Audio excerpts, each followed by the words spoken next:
Have you ever felt like you are wasting your life or you're stuck on the wrong path and you're unsure of how to turn things around? Then this is the only video you need to watch, because a few years ago, I was drowning in 6 figures of debt, convinced I'd never find my way out. And now I'm a multimillionaire in my 30s with total freedom and clarity over how I live my life. And I'm going to show you exactly how I did that. In this video, I'm going to break down 5 powerful shifts that take you out of survival mode and move you closer towards the life you actually want to live. Because if you don't change something now, you'll wake up years from today stuck in the exact same place. Number 1, feed the right man. Have you ever hit a point in your life where you said, that's it, I'm done. I'm not doing this anymore? I'm not talking about a soft resolution or I'll try to be better next week. I'm talking about a decision, one of those internal lines in the sand where you say to yourself, this current version of me, I'm not carrying them into my future. Because let's be honest, every single one of us has 2 versions of ourselves. One that is ambitious and focused and full of purpose, and the other one's lazy, addicted to comfort. One version of you wants to build something great, and the other one, they want to scroll, they want to snack, and they want to stay the same. And those 2 versions are in constant conflict. Here's the crazy part. You can believe in a vision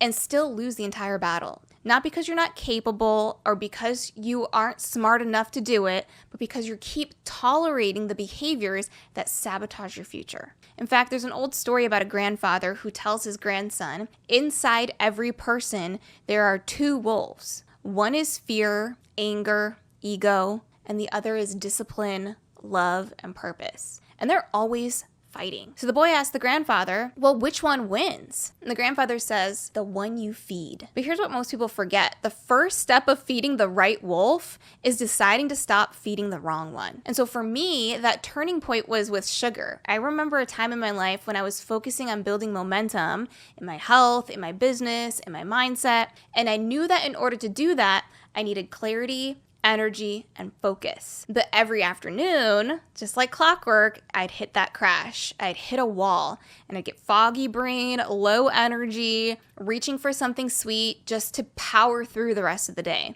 And I told myself, this is harmless. This is a little treat. I deserve a little treat. But it wasn't even about the sugar. It was about self-sabotage. I was feeding the version of me that wanted quick comfort instead of long-term clarity. And so I made a decision, not forever, not for life, but for this season I'm in, this improvement season, I said, I'm done giving away my power to a craving. I wasn't trying to be perfect. I wasn't trying to be extreme. I was just done negotiating. And that one decision for that specific chapter, it changed the way I showed up in my business, it changed my energy, and it changed my discipline. Because it wasn't really about the sugar. It was about refusing to tolerate something that was costing me my clarity. That version of you that wins is not the one that wants it the most. It's the one that you feed and train the most. And training starts with a decision. What are you no longer available for? What habits, attitudes, coping mechanisms are you no longer available for? They're no longer welcome in your next level. And we know this isn't just a nice story about the wolves. Neuroscience actually proves this. Inside your brain, there are 2 dominant systems, almost like the 2 wolves. There's the limbic system. This is your emotional brain, and it's fast, it's reactive, it's obsessed with one thing called survival. So it creates comfort, it avoids doing anything painful or scary, it just wants dopamine now, not success later. And so that's the part of you that procrastinates and self-sabotages. That's the part that says, just skip that workout, that's okay.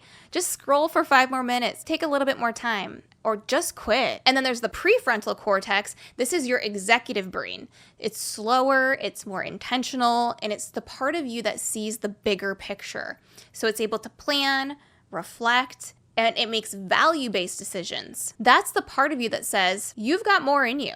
Let's stay focused right now. Let's do what matters most. See, here's the thing. These 2 systems are constantly battling for control of your decisions. And just like the parable says, the one that wins is the one you feed. Every time you give in to distraction, you strengthen your limbic system's grip. But every time you pause, reflect, and then recommit to your bigger purpose and your goal, you're training that prefrontal cortex to lead. And the good news is your brain is rewirable. You're not stuck with that wolf that you've been feeding. You get to choose moment by moment which part of you are you feeding? Who are you becoming? So here's your first step. I want you to draw a line in the sand today. Ask yourself, what version of me am I done carrying into the future? And then write it out. I am no longer available for blank. It could be I'm no longer available for hitting snooze 6 times. I'm no longer available for choosing comfort over clarity. I'm no longer available for letting my cravings make my decisions. Because clarity starts with a decision, and identity is shaped by what we no longer tolerate. And if this part of the video is hitting home for you, I want to invite you to take it one step further and join me inside the Personal Power Collective, which is my monthly coaching program. This is where we take the work and we don't just talk about growth, we study it, train for it, and then apply it. I give you the exact tools and coaching to help you become the version of you success naturally flows to. So you can join us there today. I'm going to leave the link to that down below. Number 2 is a wake-up call. Let me ask you something. If you died tomorrow, would you be proud of how you spent today? I know it sounds morbid, but trust me, it's not meant to be morbid. It's meant to be your wake-up call. Because most people don't waste their lives in big dramatic ways. They waste them one ordinary day at a time. They scroll on Instagram for a bit longer. They avoid that hard conversation with their partner. They delay making the decision to finally launch their first business. But if you keep telling yourself, just one more day like this, or tomorrow I'll change, eventually, a decade will go by and you won't even notice it slipping away. In fact, I want you to picture this. You're 90 years old, sitting in a quiet room and staring out the window. What would your life look like in that moment? If you continued on your current trajectory, if nothing changed, what would that future you regret most? This deathbed exercise is brutally clarifying because when you bring the inevitability of death into your consciousness, it's not depressing. It's the only way to make sure the time that you use on this earth is spent well and with intention. As Marcus Aurelius once said, think of yourself as dead. You have lived your life. Now, take what's left and live it properly. And what's really interesting is that the top regrets of the dying we've found are things like, I wish I'd had the courage to live a life true to myself. I wish I hadn't worked so hard. I wish I'd let myself be happier. I wish I'd stayed in touch with my friends. I wish I'd expressed my feelings. Nobody says they wish they were more internet famous. No one says they're glad they kept playing it safe. And no one is ever proud of all of the time they spent just being busy without working on anything purposeful. What people usually regret most is abandoning themselves, drifting further and further away from the life that they want to live, and it happens a day at a time. So let me ask you this. If you died tomorrow, would you be proud of how you spent today? Because the reality is you don't need more time. You just need clarity on what really matters. And once you have that, then your life will actually start to shift automatically, not dramatically overnight, but slowly, one day at a time. This is how we live our life. And by stacking day after day, you start to build a life your 90-year-old self would actually be really proud of. Number 3, waiting won't save you. Here's the thing. A lot of people are sitting around waiting to find their passion or discover their dream job. And they're stuck with their life on pause, waiting and playing the when-then game. The when-then game is when I figure out what I want, then I'll take action. When I feel ready, then I'll start the business. When I have more time, then I'll finally change things. But spoiler alert, you don't find your purpose by standing still. In fact, I founded the company OCI, Online Coach Intensive, where I help thousands of people who are starting their own coaching businesses build high-ticket offers that genuinely change people's lives. But think about this. I didn't wake up one morning with this idea, and it definitely didn't hit me in the shower or while I was brushing my teeth. In fact, way back when, I actually started out as a dietitian and then launched a health coaching business. And it was only after people kept coming to me asking me how I launched the health coaching business, how I built such a successful coaching business, that people who are also health coaches started coming to me. And then other people came to me. And I thought, oh, this is what people need. People need help starting their businesses. I can help people build their businesses. In fact, I can build a business that helps other people start and grow their online business. And so that's the origin of OCI. But imagine this, if I had waited around for someone to miraculously give me the idea and the inspiration, I definitely wouldn't be where I am today. Because clarity doesn't come from sitting around thinking about it and trying to figure it out. It comes from doing. You figure things out on the path, not before doing it. So if you're waiting for your dream to arrive, you're waiting for some type of permission slip before you take the first step, you need to flip it and start taking action now, even if you don't know exactly where you're going. Because action creates momentum, and momentum is what creates clarity. And by the way, if you want help creating your signature offer that solves a real problem in a scalable way, then I break it all down for you step by step in my 5-day offer creation challenge. I'm gonna link that for you down below in the description so you can sign up for our next live training that's coming up if that's something that's interesting to you. Now, number 4, the discomfort doorway. Let me be straight with you. It's very easy to want the outcome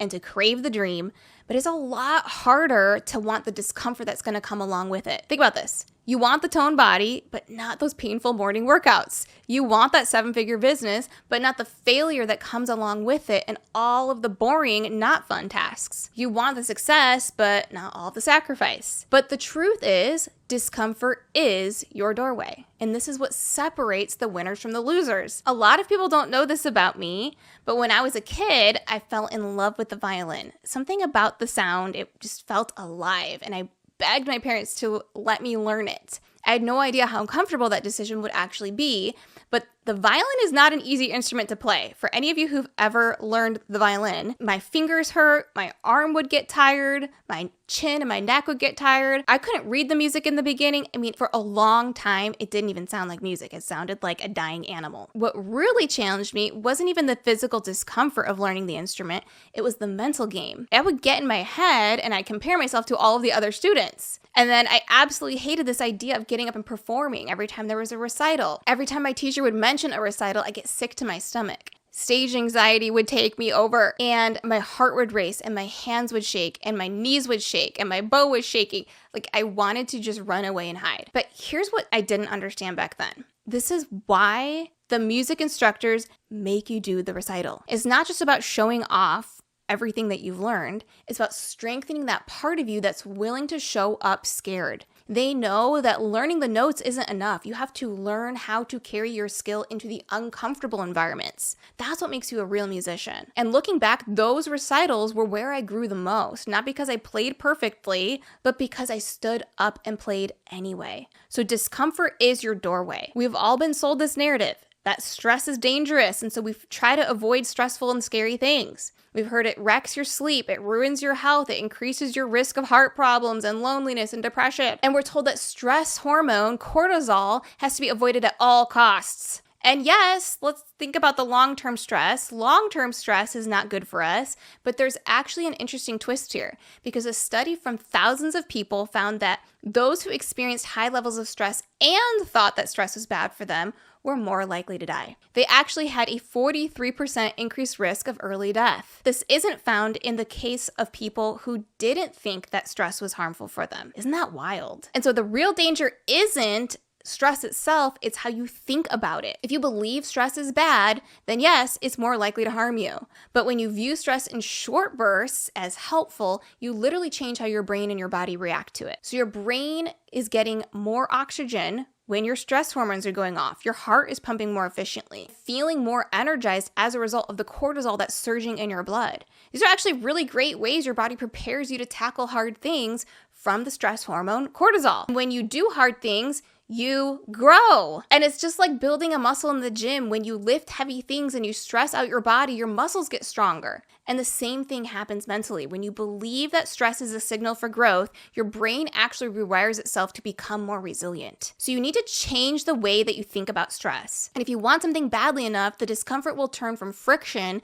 into fuel instead. Number 5, get unstuck. I get it. You're ambitious, you set the bar high, and you want to do things perfectly, and you want to do a good job. But here's the problem. When you focus too much on getting good at something quickly, it becomes way too easy to give up before you've ever even really started. You set this massive expectation, and the second that you can't reach them, you feel like a failure. So you give up and end up stuck in the same cycle of not doing anything at all. So let me present it to you with a different approach. And the approach that I used back when I was stuck in debt. Let's say we have 2 different people. Person A decides they're going to take action every single day, even if it's messy, even if it means they only make a tiny amount of progress, because their focus is consistency, not perfection. And person B, on the other hand, is the perfectionist. So they don't take action until they're sure they feel ready. So they only take action maybe once a week, maybe even once a month, because they're too busy tweaking, editing, studying, and overthinking. Person A's progress line might look like this. It has ups and downs,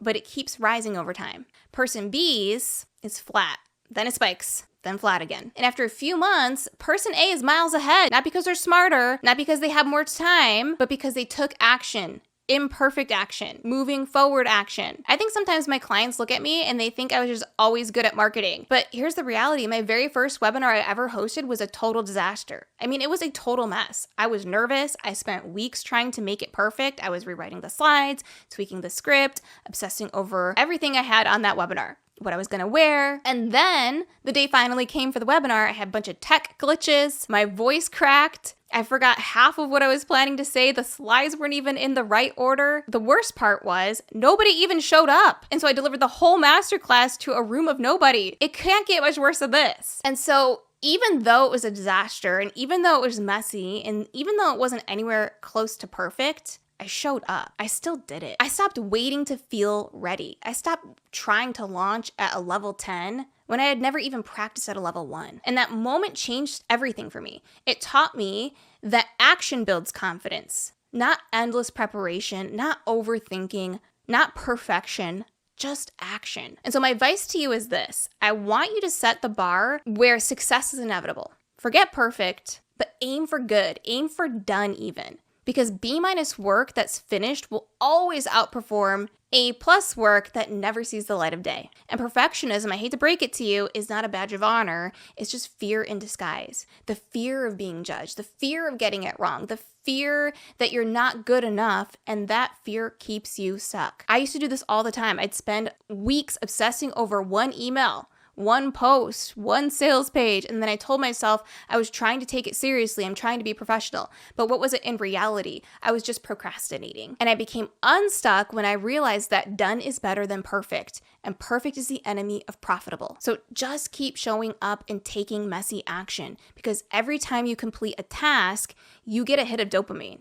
A tiny reward that tells your brain to keep following through. Do more of that. And even better, by taking action, you'll end up getting better over time, naturally. So consistent, imperfect action beats infrequent, perfect action every single time. And if you want to know the 5 habits I followed every single day for the past 7 years to build my online business and become a multimillionaire in my early 30s, then you can watch this video next, where I share with you exactly how to do it. I'll see you there.